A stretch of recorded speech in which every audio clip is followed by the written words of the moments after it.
Poderoso, invencible, admirable, grande, fuerte, Dios, Rey de Reyes, asombroso, incomparable. Eres increíble, todopoderoso, grande, eres increíble. Venciste las tinieblas, Cristo exaltado estás. Oh. El Señor ha resucitado, verdaderamente ha resucitado. Hermanos, espero que este grito lo hayas podido lanzar desde tu casa, porque es un grito de júbilo y de bendición y de gloria al Señor, porque Él ahora está vivo y está vivo en nosotros. Nuestras vidas son testimonios vivos y reales de que en realidad Cristo vive y de que Él hace su obra en nosotros. Quiero compartir simplemente este texto, este versículo que nos habla Juan en el capítulo 20, cuando Jesucristo ya resucitado se encontró con Tomás. ¿Se acuerdan de esa escena, verdad? Y Jesús le dijo: porque me has visto, has creído. Bienaventurados los que no ven y creen.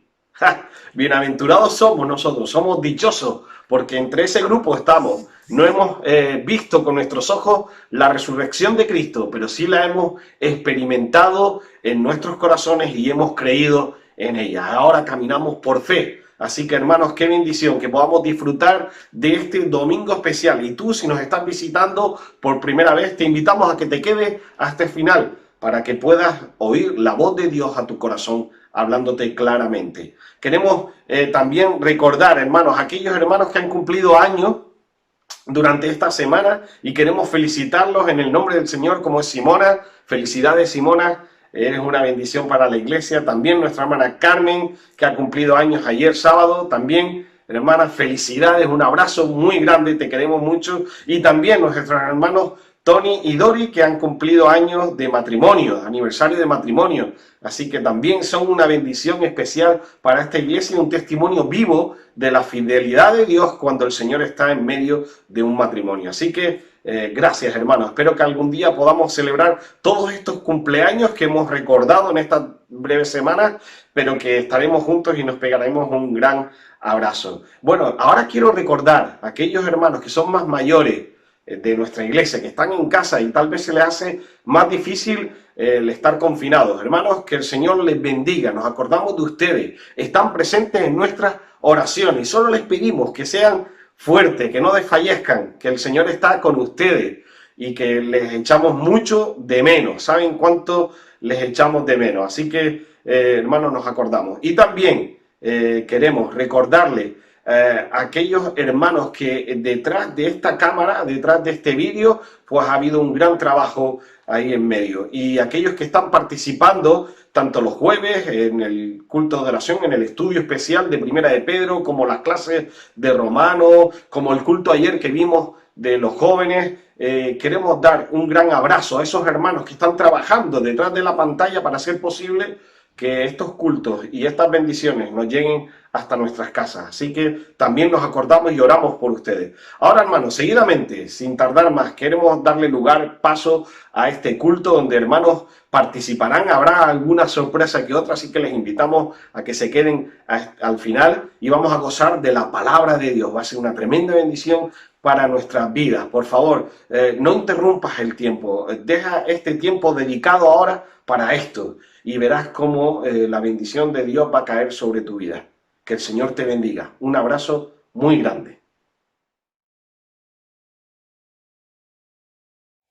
Iglesia Evangélica Bautista de Las Palmas, es con gran gozo y alegría en mi corazón que puedo comunicarles que a partir de algunos meses más podremos estar juntos nuevamente, podremos estar trabajando por más tiempo, por un largo tiempo, codo a codo. Podré estar aprendiendo con ustedes, podremos estar sirviendo a nuestro Padre con la pasión que Él se merece, con la dedicación que Él se merece. En algunos meses, me imagino, podremos estar juntos, pasando todo este tiempo de cuarentena. Así que os pido que podáis estar orando. Yo he estado orando todo este tiempo, buscando la guía del Señor, y el Señor ha confirmado aquello que puso en mi corazón cuando estuve con ustedes durante el verano. Me robaron parte de mi corazón. Desde aquel momento me enamoré de todos vosotros, de lo que estáis haciendo allí en Las Palmas, pero quería que el Señor confirmara y así lo ha hecho. Y por eso en algunos meses, estamos viendo todavía fechas, pasando todo esto, podremos estar juntos, podremos estar trabajando, soñando juntos y aprendiendo juntos. Así que un gran abrazo, un saludo a cada uno de ustedes, y que Dios bendiga a la Iglesia de Las Palmas y a cada uno de nosotros. Un gran abrazo y nos estamos viendo, si Dios quiere, muy pronto.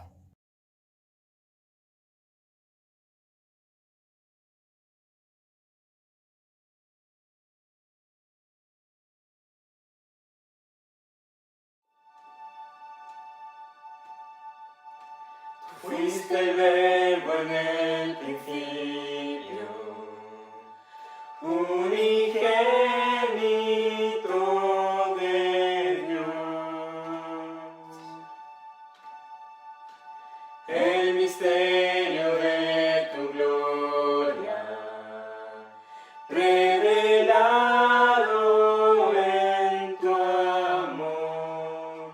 Cuán hermoso su nombre es, cuán hermoso su nombre es, el nombre de Jesús mi Rey. Cuán hermoso su nombre es, nada se iguala a él. Cuán hermoso su nombre es, no hay otro nombre.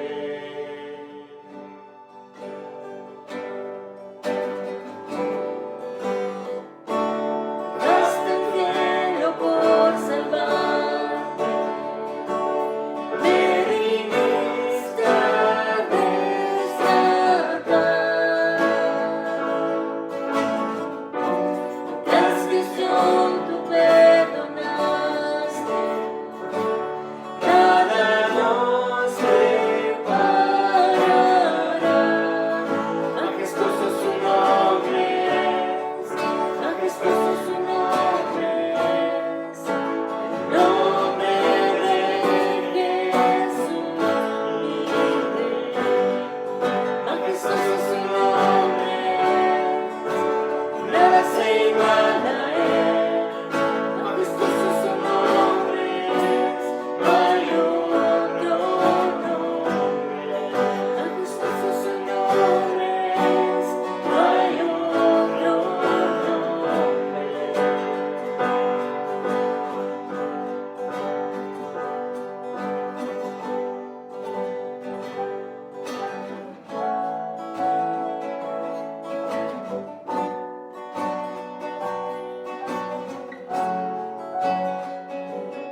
gran tesoro que busqué, eres mi todo, Dios.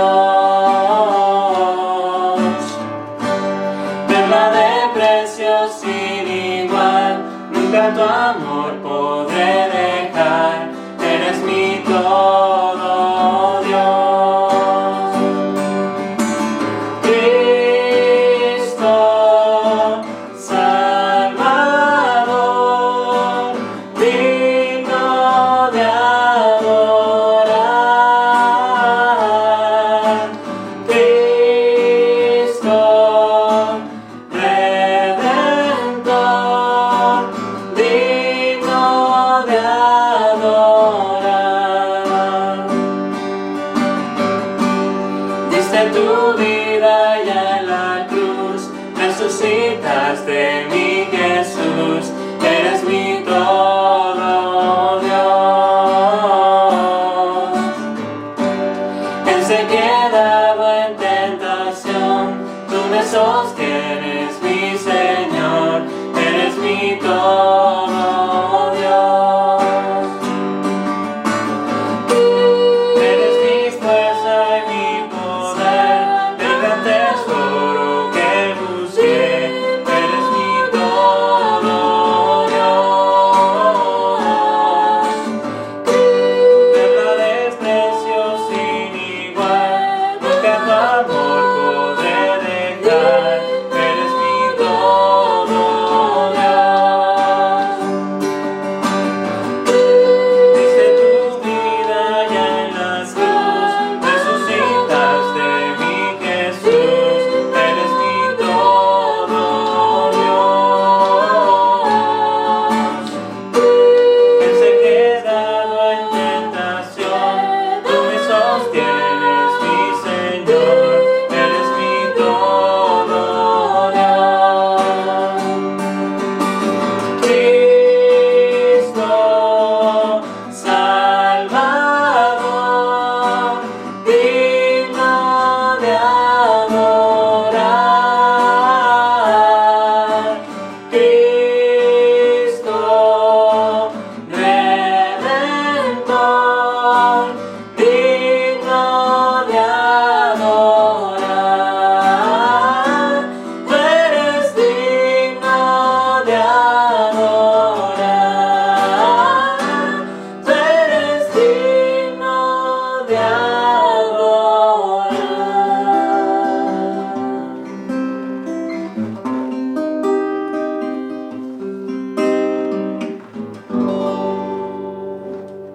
Amén.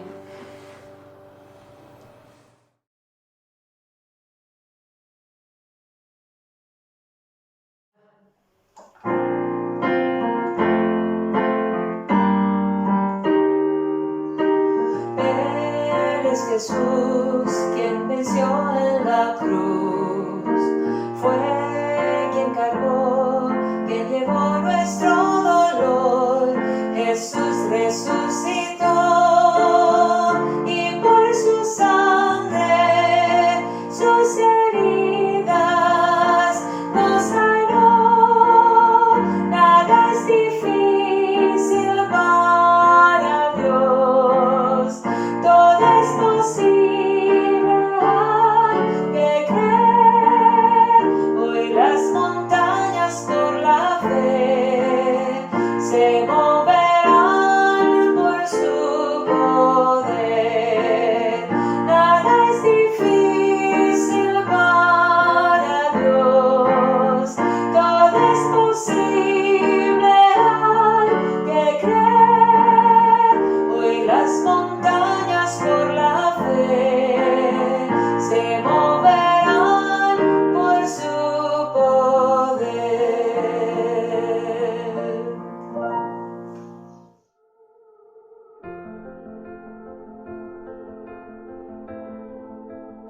Si mi vida no te agrada, ¿dónde acabará mi alma?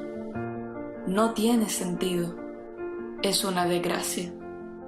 Por mucho que haga el bien, ya sea a una persona o a 100, no me salvaría, ni hoy ni ningún otro día. Es por tu gracia. Y si supiera cada secreto de este infinito universo, sería tal el desconcierto por perderte, oh Dios eterno. Si mi corazón fuera limpio, cada pensamiento inicuo, cada sentimiento ingenuo, acción de tu Espíritu perfecto, sin dudarlo, nacería de nuevo. Es por tu gracia. ¿Qué está pasando? Me estoy asfixiando. ¿Qué quieres de mí? Tú eres mi aliento, mi sostén y mi anhelo. Y si entregara mi vida, negando tu divina existencia, destruida mi fe estaría. Y sin ti, soy creación perdida. Es por tu gracia.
el Rey de gloria, el Rey de majestad.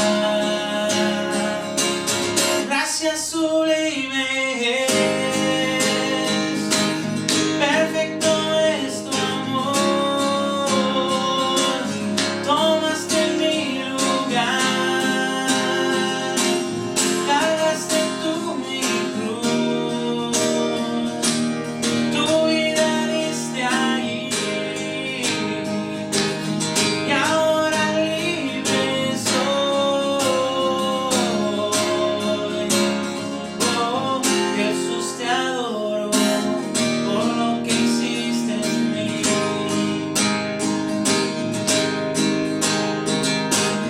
Pusiste en orden todo el caos, nos adoptaste como tus hijos, el Rey de gloria, el Rey de majestad.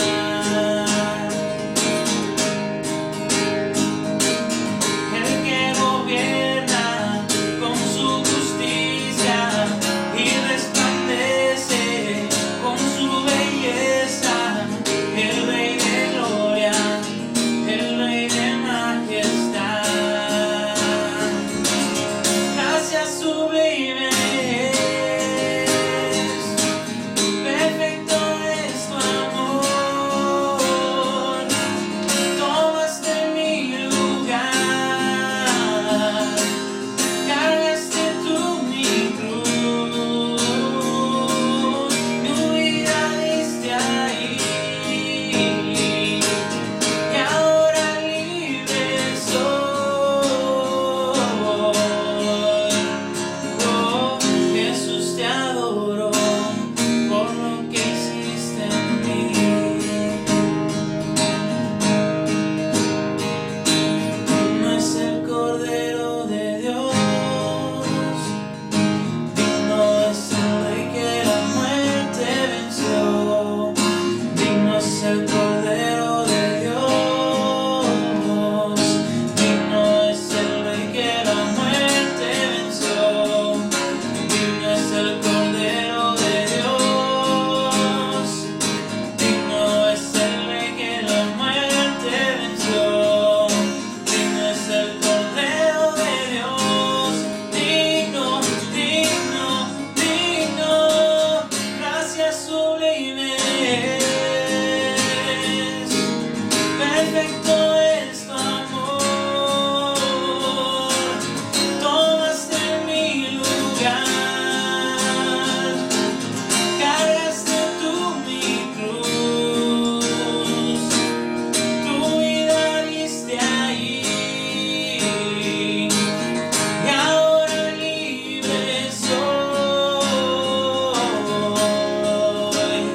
Oh, Jesús, te adoro por lo que hiciste en mí.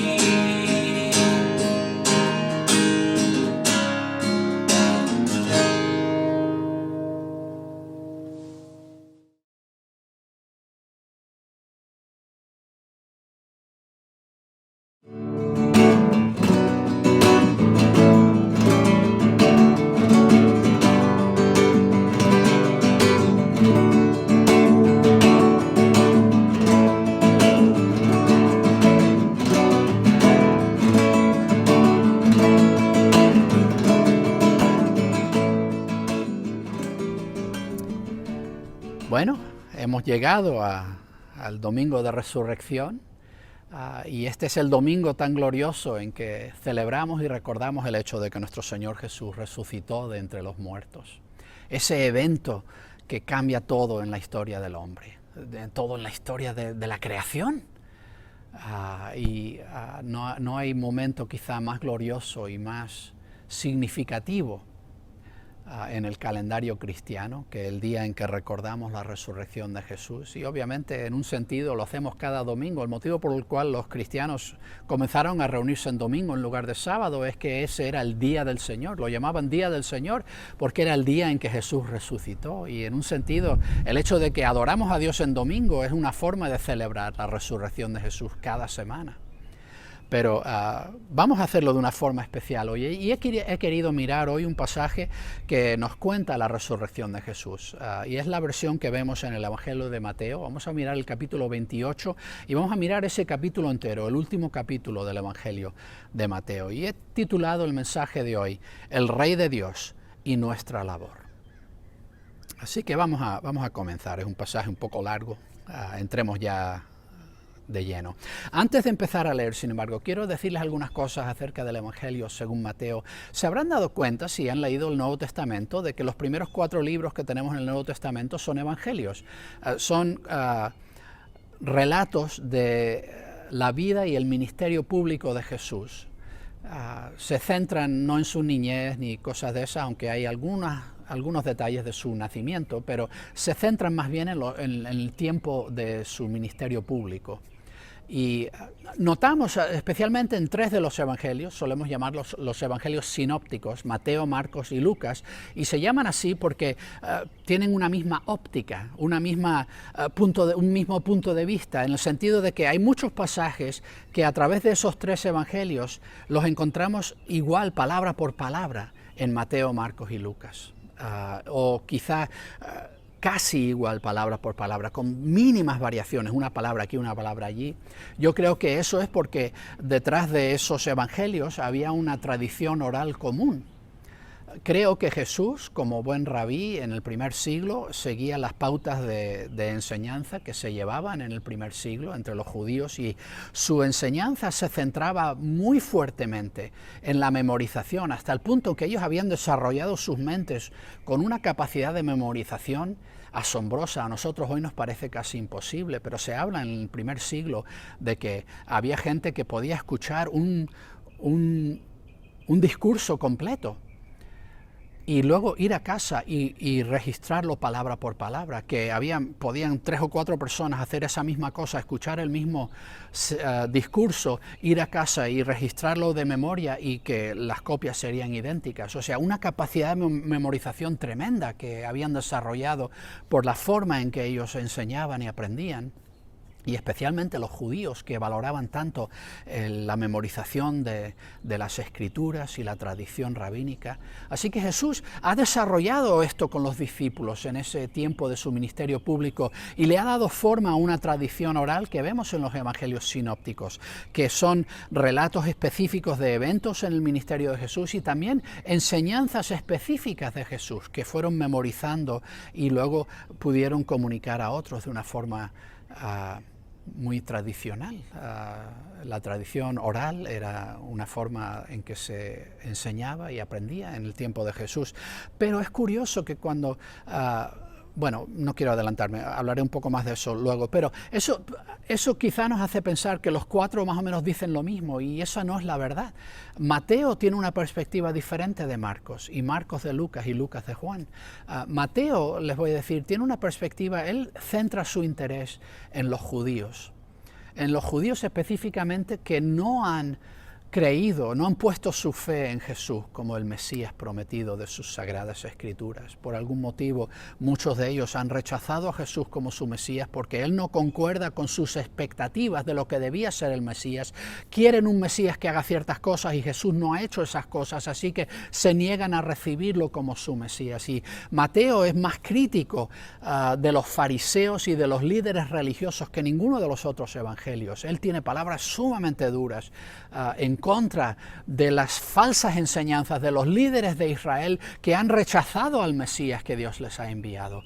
Y él enfatiza mucho más que ninguno de los otros evangelios las enseñanzas de Jesús, la forma en que Jesús interpreta la Escritura y cómo Él demuestra ser el verdadero y correcto maestro de Dios a Israel. A diferencia de todos estos líderes religiosos que han engañado al pueblo y les han liderado en la dirección equivocada, Mateo tiene un interés muy fuerte en traer a la gente, al pueblo judío, a la fe en Jesús. Él cita más pasajes del Antiguo Testamento que ninguno de los otros evangelios, y él sabe que sus lectores conocen el Antiguo Testamento. Así que él tiene un interés muy alto en traer al judío a la fe en Jesús y a quitar de en medio sus objeciones a esa fe. Así que él, a diferencia de Marcos, que tiene un final muy repentino, las mujeres tienen la instrucción del ángel de informar a los discípulos de la resurrección de Jesús y ellas salen con temor y no quieren decirle nada a nadie. Y ¡pum! Ahí termina el Evangelio de Marcos. Y es un final que nos espanta un poco y nos hace reaccionar de una forma muy inmediata, decir, ¿cómo puedes callarte? Ese mensaje hay que comunicarlo, y ese es el punto que está haciendo Marcos con el final. Así que él cuenta muy poco acerca de la resurrección de Jesús. Su evangelio termina muy rápido. Lucas, sin embargo, tiene un interés casi opuesto a Mateo. Sus lectores son gentiles y ellos no conocen las Escrituras, así que él casi no cita las Escrituras del Antiguo Testamento. Sin embargo, cuando él empieza a hablar de la resurrección de Jesús, nos cuenta cómo Jesús se aparece a discípulos, cómo habla con ellos y les abre el entendimiento para que entiendan cómo las Escrituras hebreas hablaban de él. Y esa es la forma en que Lucas está atrayendo a sus lectores a la fe en Jesús. Primero les describe la enseñanza y el ministerio de Jesús, les llama a la fe en Jesús y quiere que esa fe luego les lleve a volver a descubrir la palabra de Dios y a ir aprendiendo acerca de Jesús más por medio de su conocimiento de la Escritura, casi a la inversa de lo que está haciendo Mateo. Así que Mateo no cuenta ninguno de esos eventos que cuenta Lucas, ni se centra en estos encuentros de uno a uno que tanto le gustan a Juan. Juan tiene una versión muy íntima de Jesús, tiene muchas conversaciones de uno con uno de Jesús y tiene este encuentro que Jesús tiene con María Magdalena. Y esa conversación, Mateo no se centra en esos tipos de detalles. Él toma una perspectiva más amplia, como la perspectiva que uno esperaría del Dios que trabajó con Israel cuando los sacó de Egipto, el Dios que por medio de Moisés les dio la ley, que obró de estas formas tan grandes y tremendas. Ese es el tipo de detalles que Mateo quiere incluir. Y quiero notar algo interesante en cuanto a los relatos que tenemos en los evangelios de la resurrección de Jesús, porque en muchas de las otras partes de la información acerca del ministerio de Jesús tenemos exactamente la misma información, y de hecho en los evangelios sinópticos prácticamente no solo la misma información, sino que está ordenado en el mismo orden. Todas las cosas, los eventos se ponen en un mismo orden y todo fluye de una forma muy uniforme a través de los evangelios sinópticos. Sin embargo, cuando llegamos a los pasajes que hablan de la resurrección, hay gran variación entre un evangelio y otro. Y uno puede preguntarse, bueno, ¿por qué sucede eso? Bueno, creo que el resto, el contenido del ministerio de Jesús, la enseñanza de Jesús, esas son cosas que Jesús había trabajado con los discípulos, les había ayudado a memorizar esa información y le había dado una forma codificada, de una forma específica que luego los discípulos podían comunicar a otros. Pero la resurrección, obviamente, Jesús ya en ese momento ya no está funcionando como rabí con los discípulos y creando y dándole forma a una tradición oral.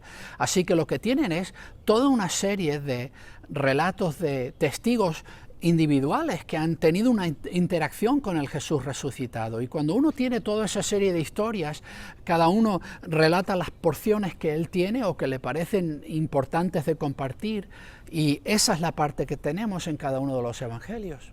Y quiero observar acerca de esto, que eso es algo que demuestra la fiabilidad de los relatos que tenemos de la resurrección. De hecho, si fuera todo igual y todos dijeran exactamente lo mismo, eso quizá le daría más fuerza al argumento de que los discípulos se inventaron la historia de la resurrección de Jesús. Porque si vas a inventarte una historia tan fantástica y pretendes que la gente se lo crea, lo que vas a hacer es asegurarte que tu historia concuerda y que no tienes ningún punto de diferencia de perspectiva que pueda causar que la gente piense que estás mintiendo. Cuando te inventas una historia, y eso es lo que dicen algunos, ¿no?, que Jesús comenzó como un gran maestro y que cuando él murió la gente estaba tan enamorada de sus enseñanzas que la gente hablaba más y más de él, y cuanto más hablaban de Jesús, más grande se hacía en su mente, hasta que llega el punto en que empiezan a hablar de que él es Dios. Bueno, lo que vemos en los evangelios es al revés. Jesús al principio, desde el principio, decía que era Dios. De hecho, ese es el motivo, uno de los motivos por los cuales le crucifican. La idea de la divinidad de Jesús no es algo que se va desarrollando poco a poco. Cuando uno crea una leyenda, creas la historia y codificas la historia de forma que no quepa duda. Pero cuando tienes historia verídica, historia real, y lo que tienes es los relatos de este testigo ocular, y este testigo ocular, y este testigo ocular, y cuando empiezas a hablar de más de 400 testigos oculares de la resurrección de Jesús en diferentes momentos y eventos, y tratas de coger toda esa información y decir, bueno, tal y cual persona me dijo esto, y esa persona me dijo aquello, y luego tratas de juntarlo todo, a veces es difícil decir, bueno, todo esto es verdad, pero hay detalles que este me contó que no incluyen detalles que esta otra persona me contó, porque a lo mejor esa persona no sabía esos detalles o no cayó en que sería importante mencionar ese detalle. Y ¿cómo encajo los detalles y la cronología? ¿Qué sucedió primero? ¿Qué sucedió después? Cuando miramos la resurrección hay muchos detalles que es casi como un puzzle, tratar de encajarlo todo. Y se puede hacer, hay formas de mirarlo y entender, no, pues sí, todo esto encaja, esto sucedió, luego esto, luego esto, luego esto. Pero aún eso son reconstrucciones tentativas, no sabemos con toda certeza, a lo mejor tenemos mal la cronología de alguna cosa u otra, pero eso no demuestra falsedad, es todo lo contrario, demuestra que esto sucedió de verdad, que estos testigos oculares están simplemente, honestamente compartiendo lo que saben y los que registran esa información están honestamente compartiendo la información que tienen, y el hecho de que hay toda esta variedad de detalles demuestra que estamos hablando de un evento histórico real, no de una historia inventada. Así que la descripción que hace Mateo es muy como algo del Antiguo Testamento, ¿no? Después del sábado, al amanecer del primer día de la semana, vinieron María Magdalena y la otra María para ver el sepulcro. Y aquí hubo un gran terremoto, porque el ángel del Señor descendió del cielo, y al llegar removió la piedra y se sentó sobre ella. Su aspecto era como un relámpago y su vestidura era blanca como la nieve. Los guardias temblaron por miedo de él y quedaron como muertos. Mateo nos cuenta detalles que nadie más cuenta. El hecho de que hubo un terremoto, aunque no lo miramos en el pasaje está en el capítulo 27, él también habla de que durante el periodo de la resurrección de Jesús, santos que habían muerto se le aparecieron a personas en la ciudad de Jerusalén. Y él habla solamente de un ángel, aunque eran dos, según Marcos y Lucas, habían dos ángeles, pero Mateo se centra en uno y lo describe como el ángel del Señor, y esto tiene ecos del ángel del Señor en el Antiguo Testamento, que aparece y comunica palabra de Yahvé.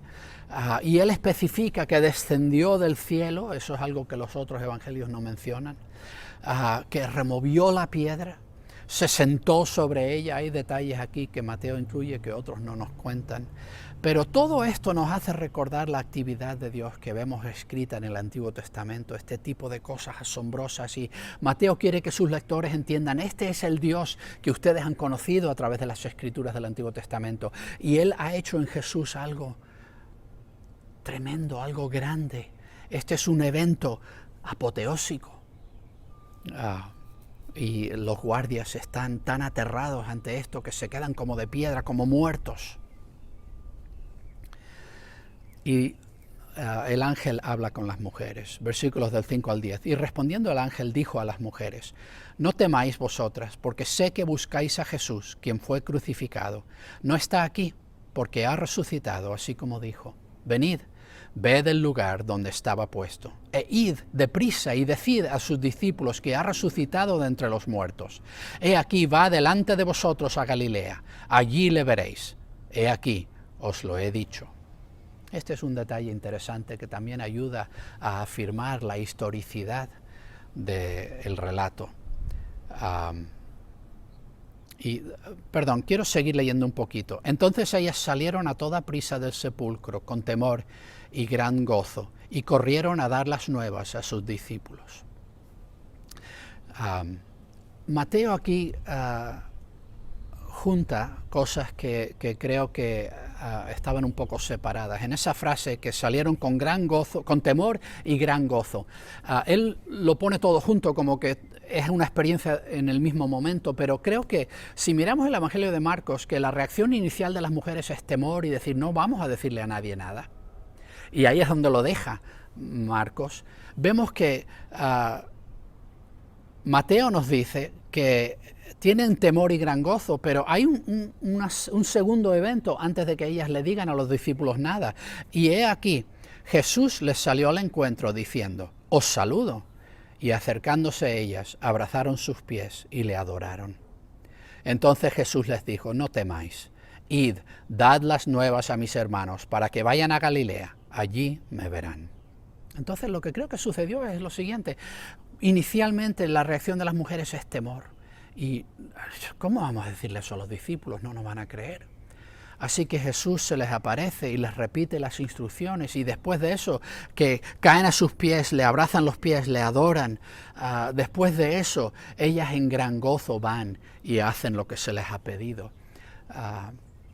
Y uno pensaría, bueno, ¿y por qué ese temor? ¿Por qué tener miedo de contarle a los discípulos lo que ha sucedido? Y creo que nos ayudaría si entendemos un poco que la cultura judía en el primer siglo era extremadamente patriarcal.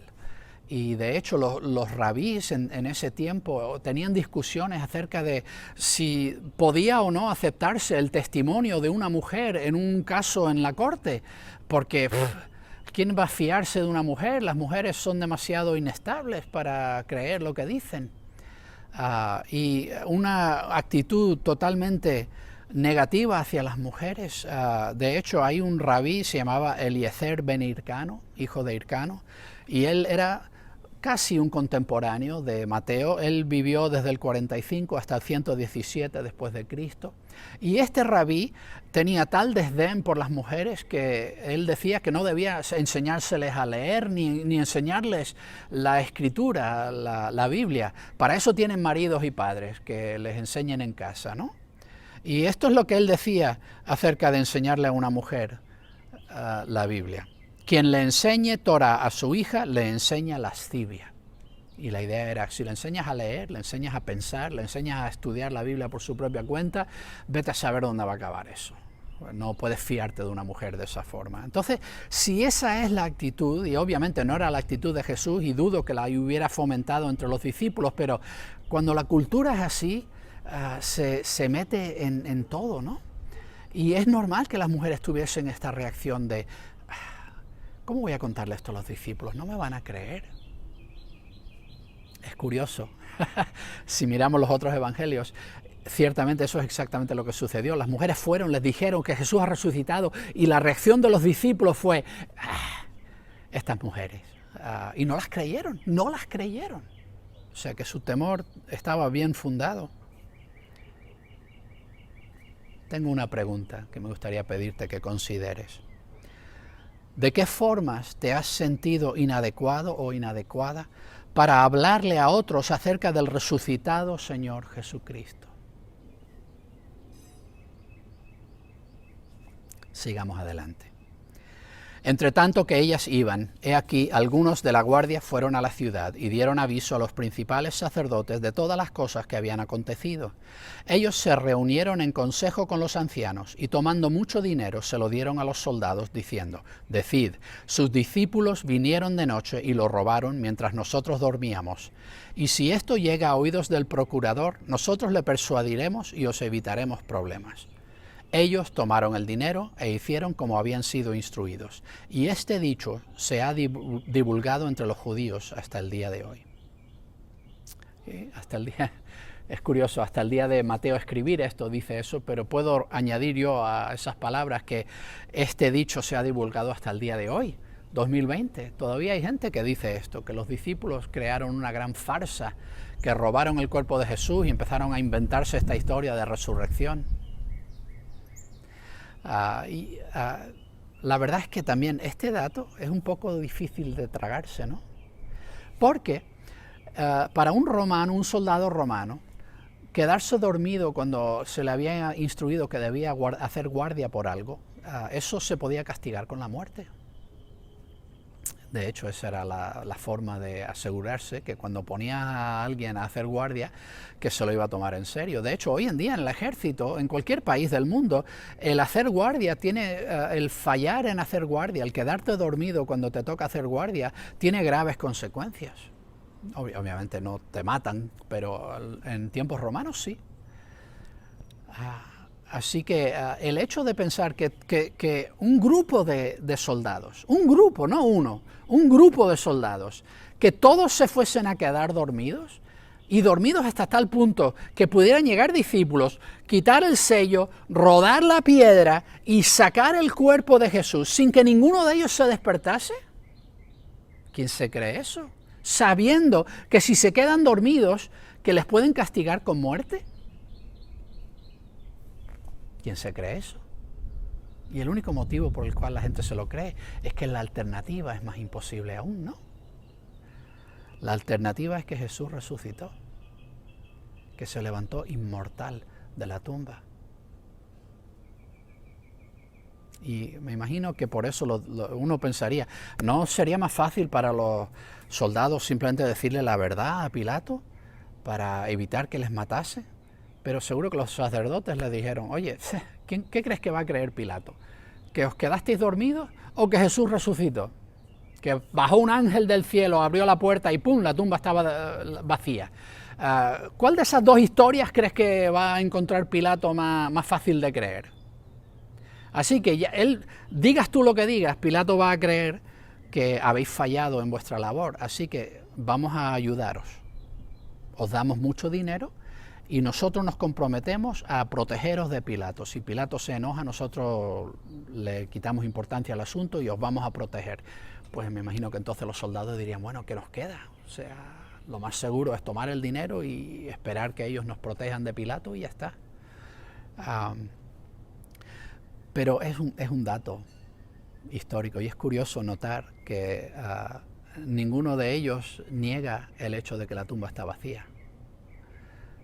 Simplemente inventan una historia para tratar de decir que no está vacía porque Jesús ha resucitado. Pero de hecho eso es lo que ha sucedido y a Mateo le frustra tremendamente saber que el liderazgo judío, enfrentado con este momento de decisión, de reconocer sin lugar a duda que han fallado, que este Mesías que ellos han matado ha resultado ser todo lo que dijo ser. Ese era el momento de caer de rodillas y suplicar perdón. Pero no. Ellos dicen, no, ¿qué tenemos que hacer políticamente para proteger nuestro poder, nuestro prestigio, nuestra posición? Soborno, mentira, lo que haga falta.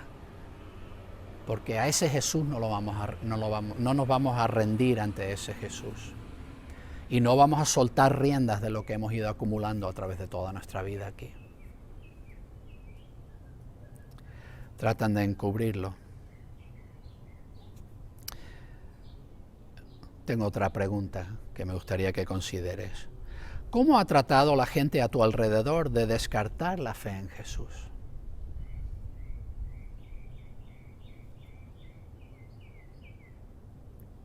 Seguimos, versículos 16 y 17. Pero los 11 discípulos se fueron a Galilea, al monte donde Jesús les había mandado.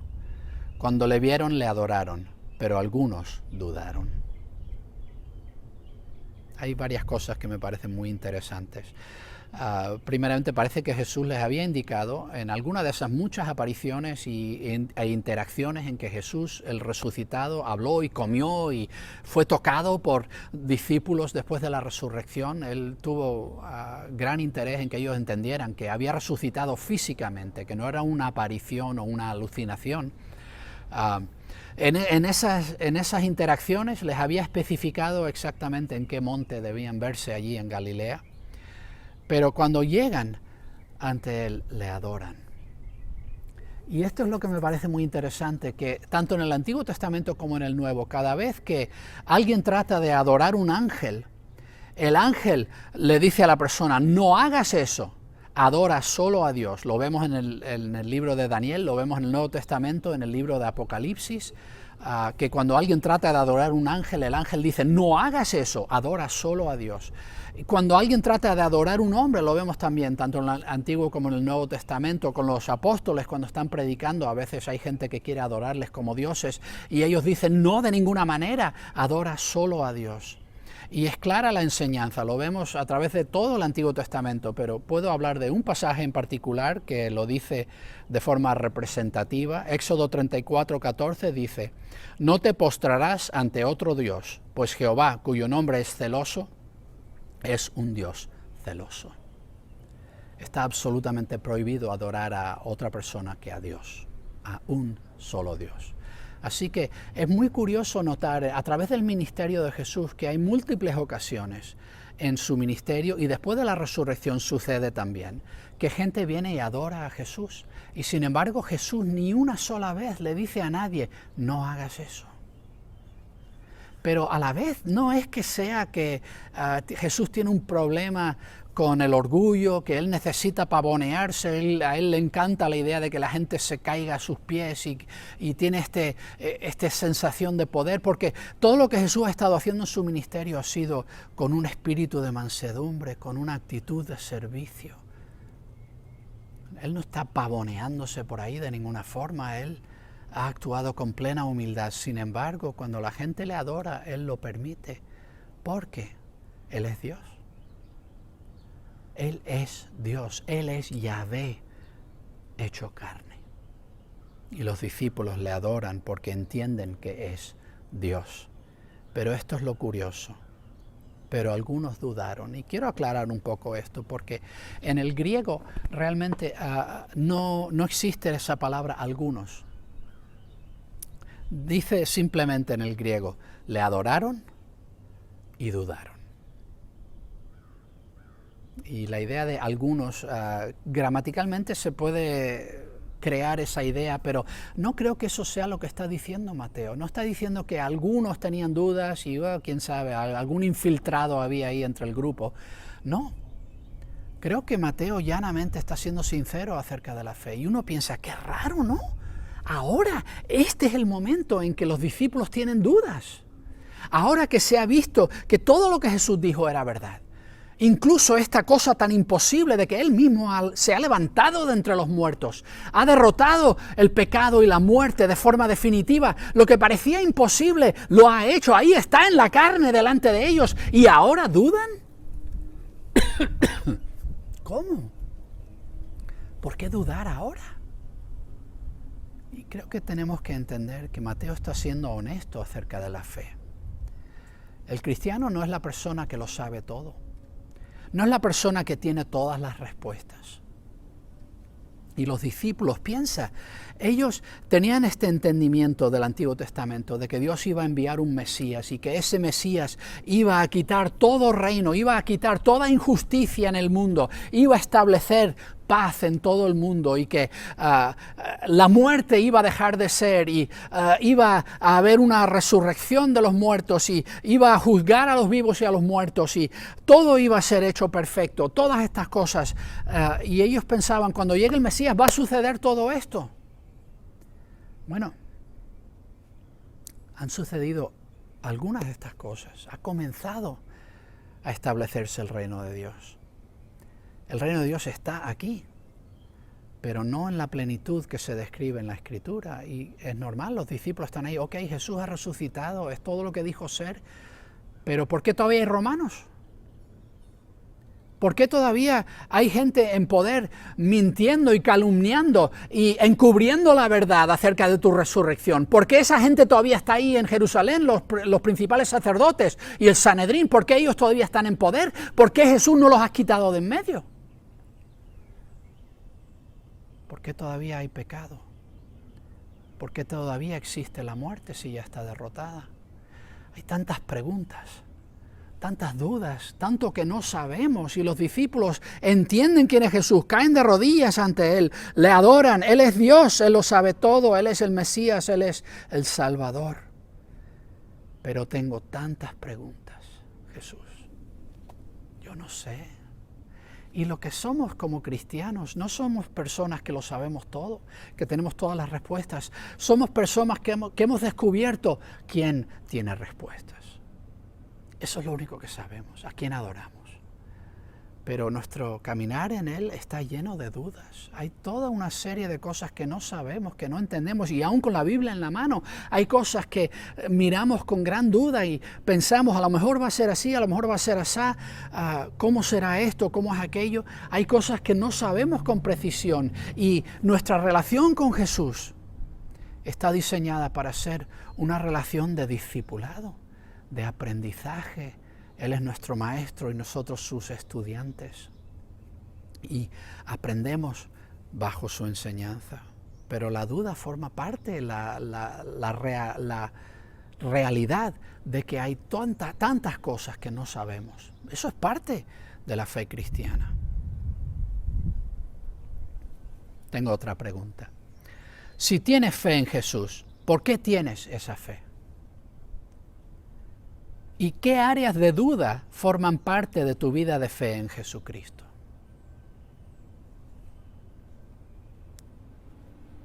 Sigamos en el versículo 18. Jesús se acercó a ellos y les habló diciendo: toda autoridad me ha sido dada en el cielo y en la tierra. Jesús va a darles instrucciones, les va a dar una labor que debe regir todo en la vida del discípulo, la labor principal que tenemos en la vida.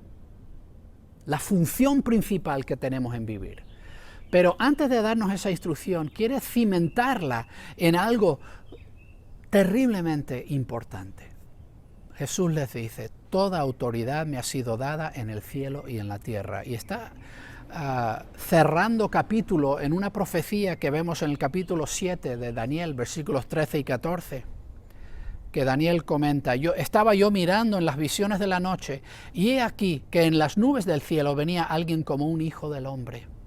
Llegó hasta el anciano de días, y le presentaron delante de él. Entonces le fue dado el dominio, la majestad y la realeza. Todos los pueblos, naciones y lenguas le servían. Su dominio es dominio eterno que no se acabará, y su reino uno que no será destruido. Jesús les está diciendo a los discípulos que eso ha sucedido ya. Y es un error en la fe cristiana pensar que Jesús consiguió algo en la cruz y la resurrección, pero que todavía hasta su segunda venida no es que va a establecerse como Rey de Reyes y Señor de Señores, que como que Jesús tiene doble personalidad. No, en su primera venida vino como Cordero, pero en su segunda venida vendrá como León. Creo que eso es una enseñanza falsa. Jesús es el mismo ayer, hoy y por los siglos, y esa mansedumbre y esa humildad que caracterizó su ministerio público no es simplemente Él mostrando un aspecto de quién es simplemente Dios siendo Dios. Y Dios en la eternidad va a ser el mismo Dios que caminó entre nosotros en la vida de Jesús.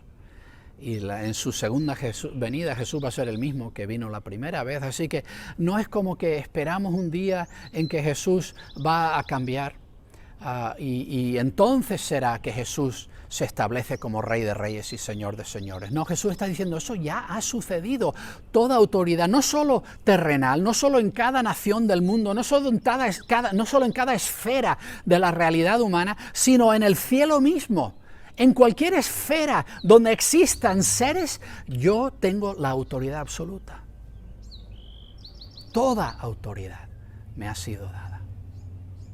Tenemos que entender esto acerca de Jesús. Toda autoridad que se ejerce en el mundo opera bajo la disposición de Jesús. Cada gobierno, cada persona en poder, cada demonio, cada cosa que Satanás mismo hace, todo eso sucede simplemente porque a Jesús le ha placido permitirlo.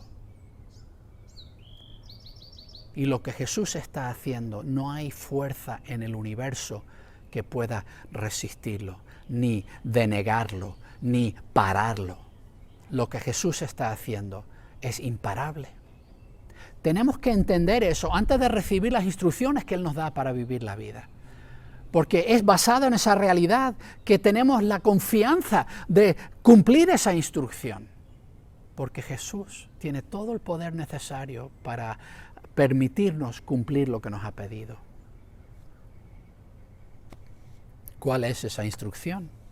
Por tanto, id y haced discípulos a todas las naciones, bautizándoles en el nombre del Padre, del Hijo y del Espíritu Santo, y enseñándoles que guarden todas las cosas que os he mandado. La gran comisión.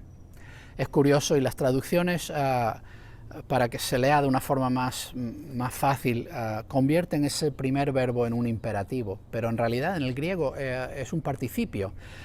Solo hay un verbo imperativo, solo hay un mandato en la gran comisión, y ese mandato es: haced discípulos. ¿Qué es lo que Jesús nos está pidiendo que hagamos en la vida? Que hagamos discípulos. Y hacer discípulos es diferente de pedirle a gente que crea en algo. Que diga, vale, estoy de acuerdo. Y uno puede decir, vale, ok, estoy de acuerdo contigo, voy a afirmar que Jesús es Hijo de Dios, que resucitó de entre los muertos, todo lo que dices, la ortodoxia, dame el papelito y yo lo firmo, yo acepto eso como verdadero. Eso no es lo mismo que ser discípulo, porque un discípulo entra en una relación de aprendizaje con Jesús, en que Jesús es el amo, el maestro, el Señor, y yo soy el alumno, el estudiante, el discípulo. Y Él me enseña, y Él me forma, y Él hace de mí lo que Él quiere, y Él me instruye, y Él me guía, y yo voy donde Él me manda. Eso es lo que estamos llamando al mundo a hacer, a venir ante Jesús y rendirnos ante Él como nuestro Señor y Salvador. No simplemente a afirmar algunas cosas acerca de Él, sino a entrar en una relación de sumisión ante Él, en que Él toma las riendas de nuestra vida y nosotros nos rendimos a su enseñanza y a su dirección. Eso es lo que tenemos que hacer. Y dice a todas las naciones, no hay ser humano en la tierra que no sea responsabilidad nuestra. Y a veces caemos en no cumplir esta gran comisión, en simplemente irnos a por lo fácil, a la persona que tengo muy cerca mía, y nos olvidamos de los confines de la tierra. Y ahí es donde entran las otras partes. Hay un mandato, pero hay otros participios que dicen cómo debemos cumplir este mandato. ¿Cómo hacemos discípulos? Pues lo primero es yendo. No nos sentamos en casa a ver si aparecen por ahí, sino que salimos y yendo conforme vamos. Buscamos al mundo a nuestro alrededor, salimos en busca de los perdidos y nos ponemos en su camino y buscamos la forma de hacer discípulos de ellos. Lo hacemos también bautizándoles. Y nota el orden, primero hacemos discípulos, luego los bautizamos. Y es por eso que nosotros no bautizamos a infantes, porque el único candidato legítimo para un bautismo es un discípulo, y un bebé no puede ser un discípulo. Discípulo es una persona que ha tomado la decisión de sujetarse a Jesús como maestro, de rendirse a Él como Señor. Ahora, cuando uno ha tomado esa decisión, y uno entra en esa vida de discípulo, entonces el bautismo es la forma en que comunicamos lo que hemos hecho. Y nota el simbolismo tan precioso. El bautismo nosotros lo hacemos por inmersión completa, y eso es lo que la palabra griega quiere decir, sumergir. Y al sumergir completamente a la persona en el agua, estamos simbolizando la idea de que nos hemos rendido completamente a Jesús. No hay parte de nuestra vida que hayamos retenido y que no le hayamos rendido. Y Él nos ha tomado y cubierto completamente. Todo lo que somos le pertenece. Él ha redimido cada aspecto de quienes somos. Y ahora, cuando nos levantamos del agua, nos levantamos a una nueva vida que le pertenece a Él. Y nos bautizamos en el nombre del Dios Trino, el Padre, el Hijo, el Espíritu Santo, este Dios que de forma tan maravillosa se ha revelado a nosotros y es un Dios. Y lo hemos conocido en estas tres maneras, pero un solo Dios, en el nombre de ese Dios que nos rendimos a Jesús como nuestro Maestro. Y enseñamos que guarden todas las cosas que Jesús nos ha mandado. Ahora, hay personas que les gustan mucho algunas de las enseñanzas de Jesús. Quizá la más citada e inventada hoy en día es: no juzguéis para que no seáis juzgados. Y a la gente le encanta decir eso, ¿no? Hay cosas que Jesús dijo que le gusta a la gente oír, pero tenemos que enseñar todo lo que Jesús nos mandó. Enseñar que Jesús nos dijo Cuando vayas a un sitio, no busques el primer lugar. Siéntate atrás, en el lugar inferior. No te alabes a ti mismo. Deja que otros sean los que te alaben. ¿Sabes qué? Al que te pida, dale. Al que quiera tomar de ti prestado, no se lo niegues. Si alguien te pega en una mejilla, ofrécele la otra. Si alguien te obliga a cargar algo por 1 milla, que era lo que la ley romana permitía a un soldado romano imponer a cualquiera, vete con él 2. Si alguien te quiere quitar el abrigo, dale no solo el abrigo, sino el manto. Jesús nos ordenó que amemos a nuestros enemigos. Jesús nos dijo que si queremos ser grandes en su reino tenemos que ser esclavos de todos. Jesús nos dijo que si amamos a padre o madre, hermana o hijo o hija más que a Él, no somos dignos de ser sus discípulos. Jesús nos dijo toda una serie de cosas que a veces no queremos repetir. Pero hacemos discípulos comunicando todo lo que Jesús nos enseñó, no solamente las partes que nos agradan.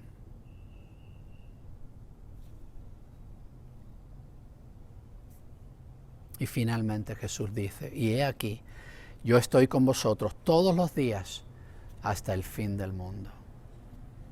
Hay momentos oscuros en nuestra vida con Jesús. Esta vida de discípulo no siempre es fácil. Y hay momentos en que enfrentamos oposición, hay momentos en que cosas nos suceden que no tienen nada que ver con oposición específicamente, a veces enfermedad o cosas tremendas que enfrentamos en la vida, desastres que nos pueden suceder. Hay momentos oscuros en la vida en que nos podemos sentir aislados y solos. Jesús nos recuerda que está con vosotros continuamente, ininterrumpidamente.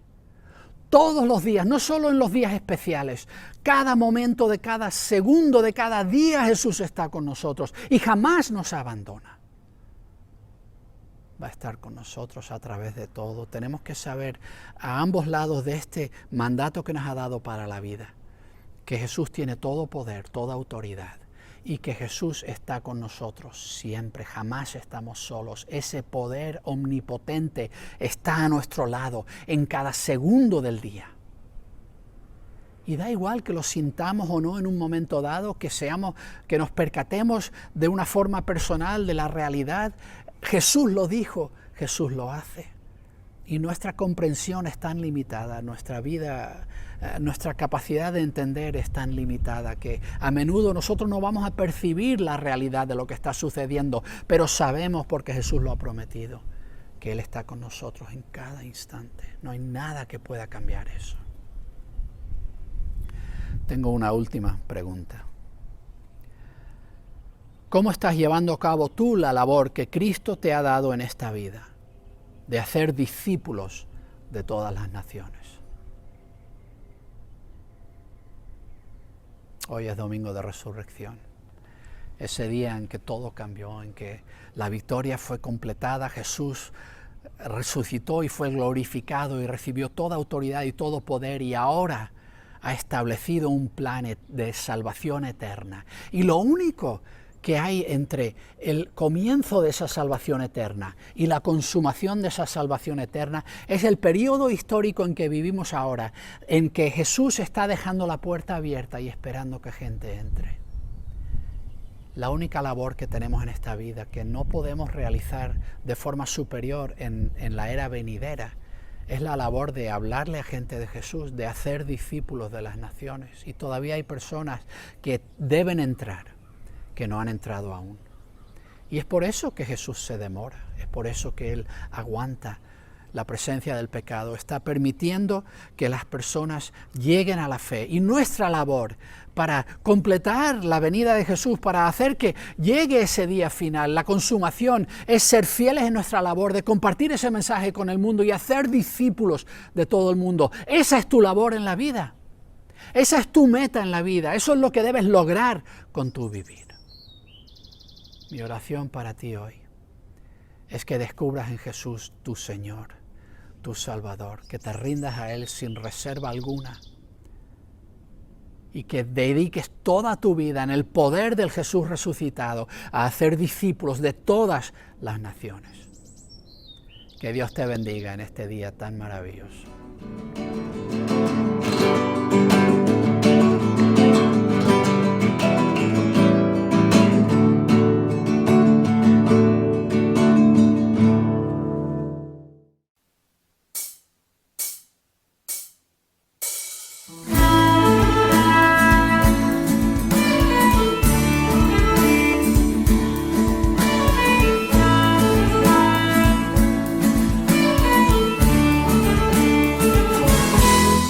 El dintel de mi vida cubrió. Con su sangre el Cordero de Dios. No hay oscuridad que podrá resistir la sangre que él sacrificó. la acusa implacable del diablo. Te digo que aquí sigo en pie. Ya no existe condenación. Me cubre el Cordero de Dios. Su sangre mi vida lavó y cubre las culpas de ayer. Por la gracia de Dios, santo y justo beber. Su sangre mi vida lavó, a salvo por siempre estoy de Satán. Sus armas jamás prevalecerán. Me cubre el Cordero de Dios.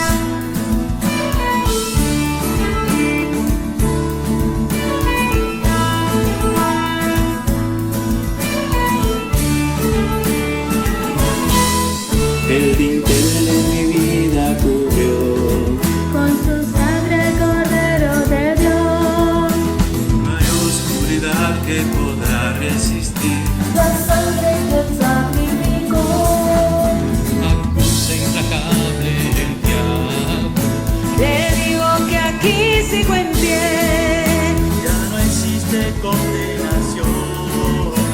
Me cubre el Cordero de Dios. Su sangre mi vida lavó y cubre las culpas de ayer.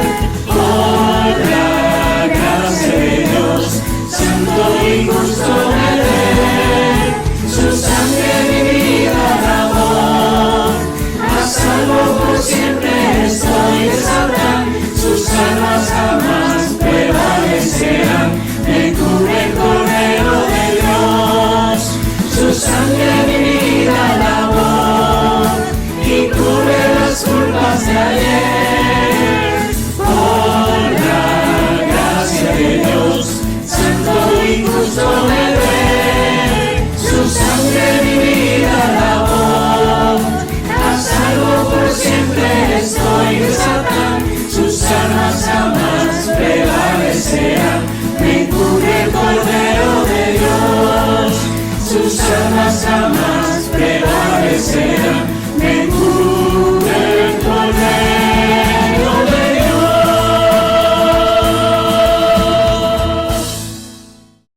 You are so